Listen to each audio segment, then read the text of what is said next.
السلام علیکم ویورز، یہ ہیں ارشد ریاض راولپنڈی سے، اور انہوں نے کہا ہے کہ کل سپریم کورٹ نے اپنے تاریخی فیصلے میں کہا کہ کرپشن کے مقدمات کی روزانہ کی بنیاد پہ سماعت ہوگی اور 120 نئی احتساب عدالتوں کے قیام کا حکم سپریم کورٹ اس سے قبل ہی جاری کر چکی ہے۔ کیا یہ شریف فیملی، زرداری اور دیگر حضرات جن کے مقدمات عدالتوں میں ہیں ان کے لیے برا وقت تو نہیں شروع ہو گیا؟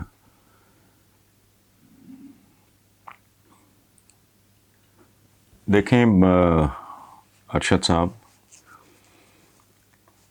میں کسی خاص خاندان کی یا کسی خاص فرد کی یا افراد کی بات نہیں کر رہا، ہرگز نہیں۔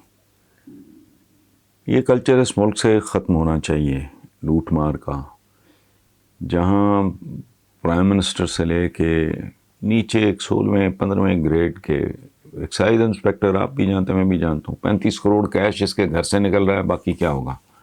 تو یہ کس کی بوٹیاں نوچیں؟ اس نے ملک کی نوچیں بیسیکلی۔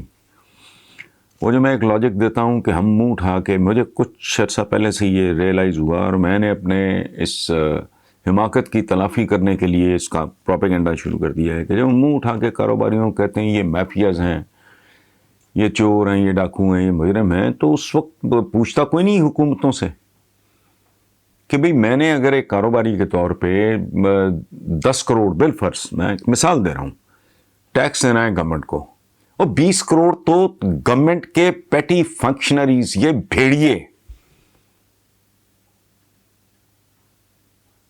یہ جانور مجھ سے لے کے کھا جاتے ہیں، ورنہ میرے لیے پریکٹیکلی فنکشن کرنا ممکن ہے ہی نہیں۔ یعنی میں نے 10 کروڑ روپیہ اگر ٹیکس دینا ہے، میں تو خیر کاروباری ہوں، میں مثال دے رہا ہوں، اگر 10 کروڑ میں نے گورنمنٹ کو ٹیکس دینا ہے، 20 کروڑ تو گورنمنٹ کے فنکشنریز کھا جاتے ہیں، یہ اب کیا کہوں؟ جس کے گھر سے 35 کروڑ نکلا، اس کے اور پاس کتنے 35 کروڑ ہوں گے؟ تو یہ کس کی ہڈیاں بوٹیاں نوچتے ہیں؟ اچھا، میں 10 کروڑ کی بجائے اگر 5 کروڑ ٹیکس بقول آپ کے چوری کر لیتا ہوں اور آپ کو 5 دیتا ہوں، تو میں تو کوئی شرم کرو بھائی، میں تو 4 گنا دے چکا ہوں۔ یہ جو کتے، پاگل کتے مجھے نوچتے ہیں، میری ہڈیاں اور بوٹیاں نوچتے ہیں، مجھے بلیک میل کرتے ہیں، مجھ سے حرام کھاتے ہیں، ان کو روکنا کس کا کام ہے؟ آپ روکو۔ آپ کو 10 کروڑ ٹیکس دینا مجھے بہت سستا پڑے گا، کون کرے گا یہ؟ اچھا، اور آپ نے کہا کہ کہیں ان خاندانوں پہ برا وقت آنے کا چانس یہ وہ اس طرح کی بات کی آپ نے، تو بھائی اگر اب بھی ان لوگوں پہ، میں کسی ایک کی بات نہیں کر رہا، کسی خاندان کی بات نہیں کر رہا، جس شخص نے اس ملک کو لوٹا ہے، نقصان پہنچایا ہے، اگر اب بھی ان پہ 73 سال بعد بھی بھائی میرے اگر ان پہ برا وقت نہیں آتا، تو پھر اللہ نہ کرے پاکستانیوں پہ ایسا برا وقت آئے گا جس کا دیباچہ لکھا جا چکا ہے۔ ہم دیکھ رہے ہیں، ہمیں اور کس چیز کا انتظار ہے؟ آتش فشاں کے دھانے سے دھواں نکلنا شروع ہو گیا ہے، اس کے بعد یاد برسائے گا، ٹھیک ہے؟ تو میں اتنی دیر ہو گئی ہے مجھے چیختے ہوئے، یہ 2-3 جمل میں ریپیٹ کرتا ہوں، اور آپ خود ذرا ریکال کریں، آپ میں سے جو مجھے پڑھتے ہیں، کہ میں کب سے لکھ رہا ہوں۔ میں کب سے لکھ رہا ہوں کہ یا پاکستان بچا لو، یہ وقت آ گیا ہے، یا پاکستان بچا لو یا چند خاندان بچا لو۔ یہ میرا ایک پیٹ جملہ ہے، بہت دفعہ میں ریپیٹ کرتا ہوں۔ اچھا، پھر میں لکھ رہا ہوں، اور 26 سال ہو گئے مجھے، یہ بات میں نے مختلف طریقوں سے کئی بار لکھی ہے کہ اس ملک میں جب تک جلاد 3 شفٹوں میں کام نہیں کریں گے، جلادوں کو اوور ٹائم نہیں ملے گا، یہ ملک پٹڑی پہ آ ہی نہیں سکتا۔ یہ ایک سمبولک بات ہے، میں یہ نہیں کہہ رہا گلوٹین لگا دو، گلوٹین انقلاب فرانس میں اس سے کام لیا گیا تھا، اب تو کوئی الیکٹرک چیئر ہے، فائرنگ اسکواڈ ہے، فلانا ہے ڈمکانا ہے، میں ایک سمبولک بات ہے۔ مطلب کیا؟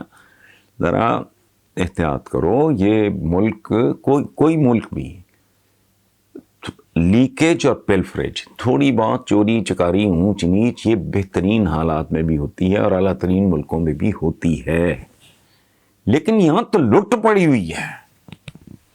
ایک بیلدار ٹائپ آدمی، اس کے گھر میں پتہ نہیں کروڑوں روپے کی بیسمنٹ سے کراچی میں گاڑیاں نکلتی ہیں، ایک 16ویں گریڈ کا پٹواری، 3 4 4 بیویاں، تو مندے ہو، تمہیں دکھائی نہیں دے رہا؟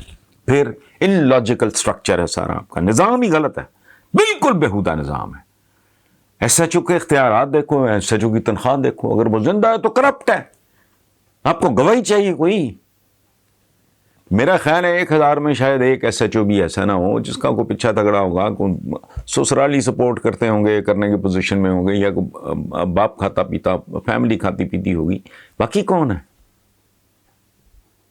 انہوں نے، اللہ معاف کرے، کہ پولیس میں یہ ایسا ہی بھرتی ہونا ہے اگر، اچھا، تو یہ ننگے تضادات ہیں، یہ کانٹرڈکشنز ہیں۔ آخری بات میں اپنی خدمت میں عرض کر دوں کہ چین ہمارے بعد آزاد ہوا، نیرلی 2 ایئرس ہمارے بعد،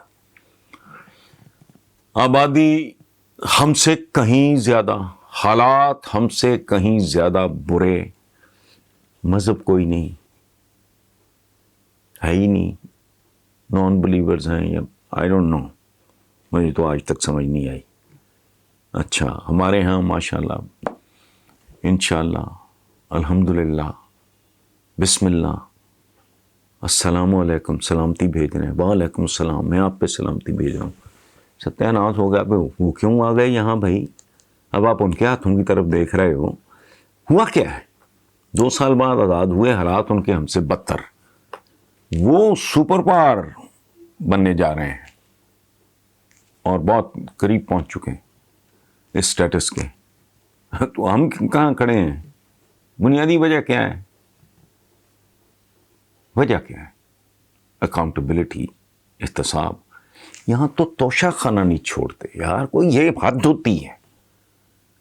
یعنی آپ اندازہ لگاؤ، 15% قیمت دے کے کوئی گاڑی ہوگی 8 کروڑ کی، 10 کروڑ کی، وہ تم 15% دے کے لے جا رہے ہو، تو کوئی شرم نہیں آتی؟ یعنی شرم حیا بھی نہیں آتی؟ لوٹ مار تو چھوڑو، یہ تو واقعی میں نے پتہ نہیں کہیں بچپن میں کسی سے ایویں کچھ جملہ کس سلسلے میں سنا تھا، مجھے یہ واقعات پڑھ کے وہ یاد آ گیا۔ وہ کہتا کہ یہ فلاں آدمی اس طرح کا ہے کہ گندی نالی میں اگر روپیہ پھینک دو تو یہ منہ سے نکال لے گا۔ تو ضرورت ہے ان لوگوں کو؟